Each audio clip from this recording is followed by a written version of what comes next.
आज के इस वीडियो में हम लोग क्लास 11 का चैप्टर नंबर 3 फंक्शन से हम लोग क्वेश्चन नंबर 4 देखने वाले हैं। इससे पहले हम लोग इसमें से जो फंक्शन का डोमेन ज्ञात करने वाले 3 क्वेश्चन देख लिए हैं। तो 3.2 का है ये। तो 3.2 में क्वेश्चन डोमेन और रेंज ज्ञात करने के लिए है। तो हम लोग डोमेन ज्ञात करने के लिए पहले 3 क्वेश्चन देख चुके हैं। तो ये चौथा नंबर का क्वेश्चन है। तो इस क्वेश्चन को हम लोग देख लेते हैं, एग्जाम्पल का ही है। तो यहाँ से हम लोग देख सकते हैं इसका डोमेन कैसे ज्ञात करते हैं, देख लेते हैं यहाँ पर। तो यहाँ पर एफ एक्स इक्वल 1/√x² - 1 है। तो इसमें जितने भी फंक्शन है, सही फंक्शन एक रियल फंक्शन है। तो एफ एक्स भी एक रियल फंक्शन है। तो इसकी जो वैल्यू मिलेगी ये भी एक रियल वैल्यू मिलनी चाहिए। तो इसकी वैल्यू जो है रियल वैल्यू कैसे मिलेगी, अगर ये जो अपान वाली वैल्यू है, पूरी अपान वाली वैल्यू अगर जीरो नहीं होगी तो रियल वैल्यू मिल जाएगा। अगर सपोज इसकी वैल्यू जीरो हो गई, अपान की जो वैल्यू है ये, अगर इसकी वैल्यू अगर जीरो हो जाएगी तो उस कंडीशन में अपरिभाषित वैल्यू मिल जाएगी। और यदि इस रूट के अंदर जो वैल्यू है x² - 1, अगर इसकी वैल्यू है रूट के अंदर, अगर x² - 1 ये है, अगर इसकी वैल्यू नेगेटिव वैल्यू मिलेगी उस कंडीशन में भी इस फंक्शन का जो इसकी जो वैल्यू है वो रियल वैल्यू नहीं मिलेगी, इमेजनरी वैल्यू मिल जाएगी। इसलिए ये जो वैल्यू है x² - 1, तो इसके जगह पर हमें पॉजिटिव वैल्यू चाहिए, जीरो नहीं चाहिए और माइनस में नहीं चाहिए। इसलिए इसकी वैल्यू हमें पॉजिटिव वैल्यू ही चाहिए।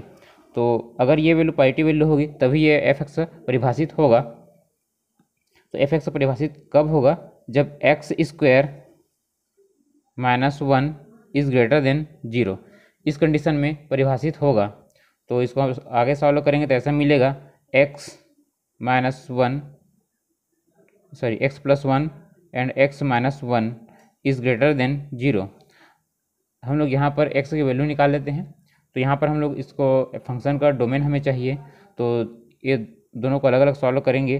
तो अगर ये दोनों वैल्यू x + 1 और x - 1, अगर ये दोनों वैल्यू दो अलग अलग ब्रैकेट में हैं, अगर ये दोनों वैल्यू पॉजिटिव होगी तब ये वैल्यू पॉजिटिव होगी, या ये दोनों वैल्यू नेगेटिव होगी तब ये पॉजिटिव होगी।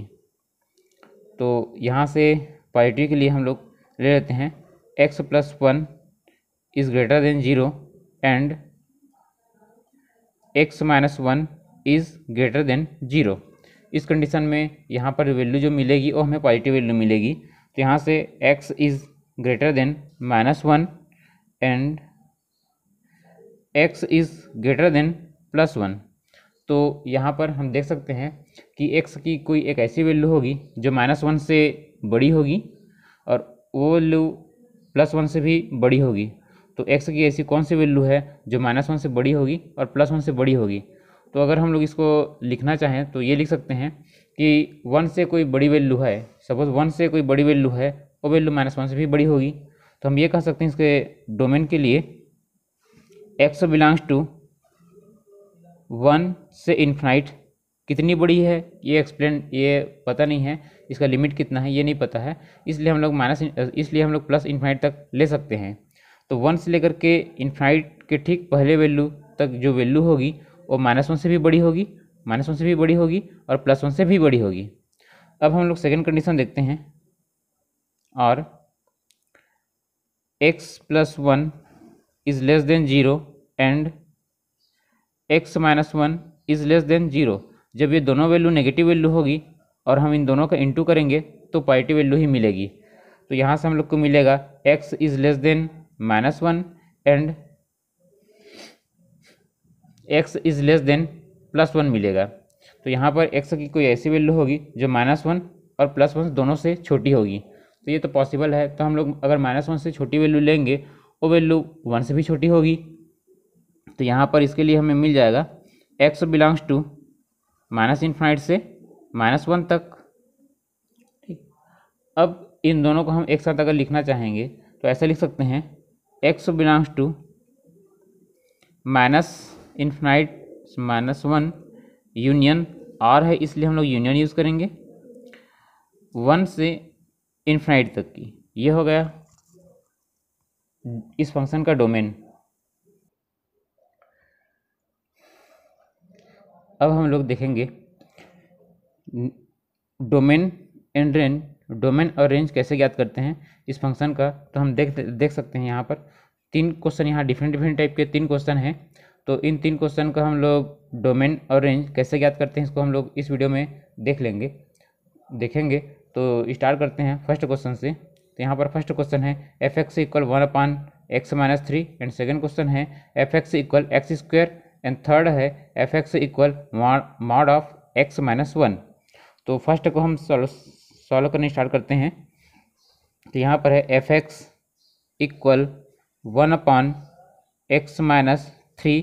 तो यहाँ पर हम देख सकते हैं कि जो फंक्शन है इसकी वैल्यू है 1/x-3 है।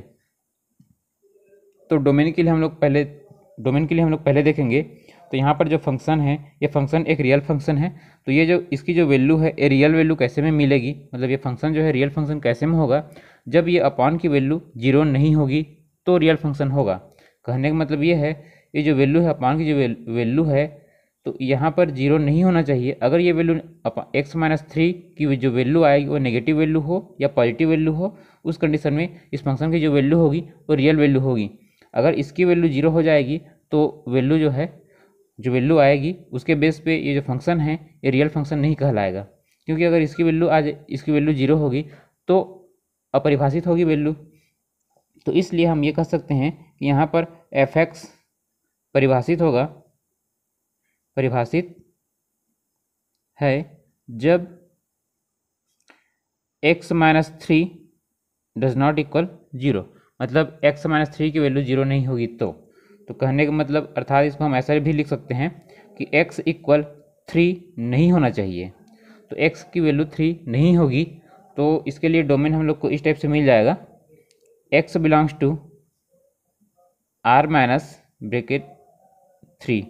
तो इस टाइप से हम लिख सकते हैं, मतलब रियल नंबर का जो सेट है उस सेट से हमें 3 को हटाना है। तो 3 को हटाएंगे, अगर रियल नंबर से हम 3 को हटाएंगे तो जितनी भी वैल्यू मिलेगी वो वैल्यू x की वैल्यू होगी। तो इसके लिए हम फंक्शन ऐसे लिख सकते हैं एफ डी से डोमेन, इसको ऐसा लिख सकते हैं एफ एक्स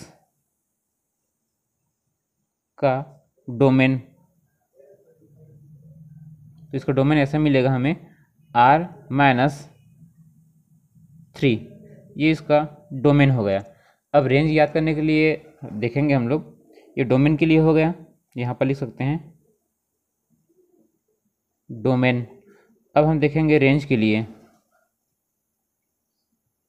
तो रेंज के लिए सबसे पहले तो हम लोग ये मान लेंगे रेंज के लिए ये जो वैल्यू है एफ एक्स इक्वल 1/x-3 है, तो इसको हम लोग पहले y मान लेते हैं। एफ एक्स इक्वल सबसे पहले y मानेंगे, तो ये ऐसा हो जाएगा y इक्वल 1/x-3। तो y इक्वल 1/x-3 हो गया। तो यहाँ से हम लोग को x की वैल्यू चाहिए, तो ऐसा लिख सकते हैं इसको हम लोग x-3 इक्वल 1/y। तो x की वैल्यू चाहिए तो इसको ऐसा भी लिख सकते हैं x इक्वल, इसको सेट ले जाएंगे तो 1/y प्लस 3। तो x की वैल्यू हमें मिल जाएगी 1 + 3y/y। अब चूँकि x जो है वो रियल नंबर है, x क्या है, x रियल नंबर है और x की ऐसी वैल्यू होगी जिसमें 3 ना हो, मतलब x की वैल्यू 3 नहीं होनी चाहिए। तो 3 को हटा करके रियल नंबर में जितनी भी वैल्यू हैं वो x की वैल्यू हो सकती है। तो यहाँ से हम लोग अगर इसको रियल बताना है, अगर इसको 1 + 3y/y को अगर हमें रियल बताना है, यहाँ पर y की वैल्यू 0 नहीं होनी चाहिए। तो y की वैल्यू 0 नहीं होनी चाहिए, तो इसको हम ऐसा भी लिख सकते हैं